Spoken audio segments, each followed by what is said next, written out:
Hello guys, welcome to my channel. Good morning সবাইকে। শুভ জন্মাষ্টমী।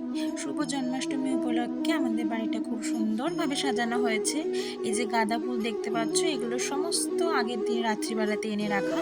মাসি, মামা, মা সবাই মিলে খুব যত্ন করে সাজিয়েছে বাড়িটাকে।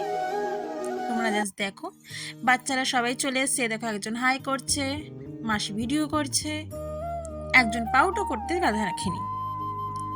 দেখো দেখো দেখো,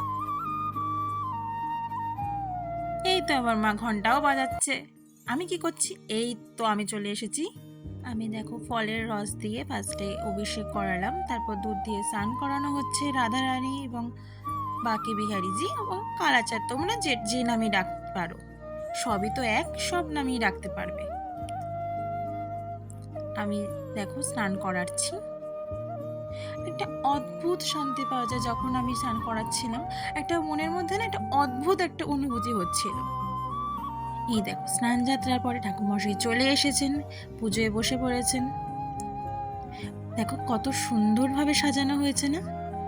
তোমাদের কেমন লাগছে কমেন্ট বক্সে কিন্তু অবশ্যই জানিও। আমার তো ভীষণ ভালো লেগেছে, আমি যে চোখ সরাতেই পারছিলাম না।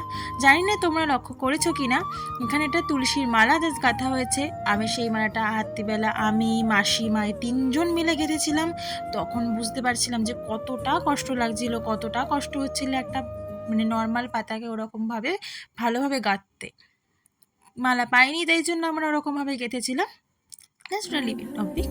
কিন্তু তোমরা দেখো এতটা সুন্দরভাবে সাজানো হয়েছিল, আমার তো ভীষণ ভালো লাগছিল। আরতি করা হচ্ছে।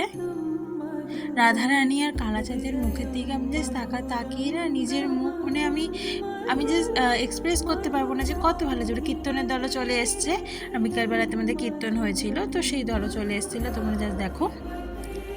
ওকে, টাটা।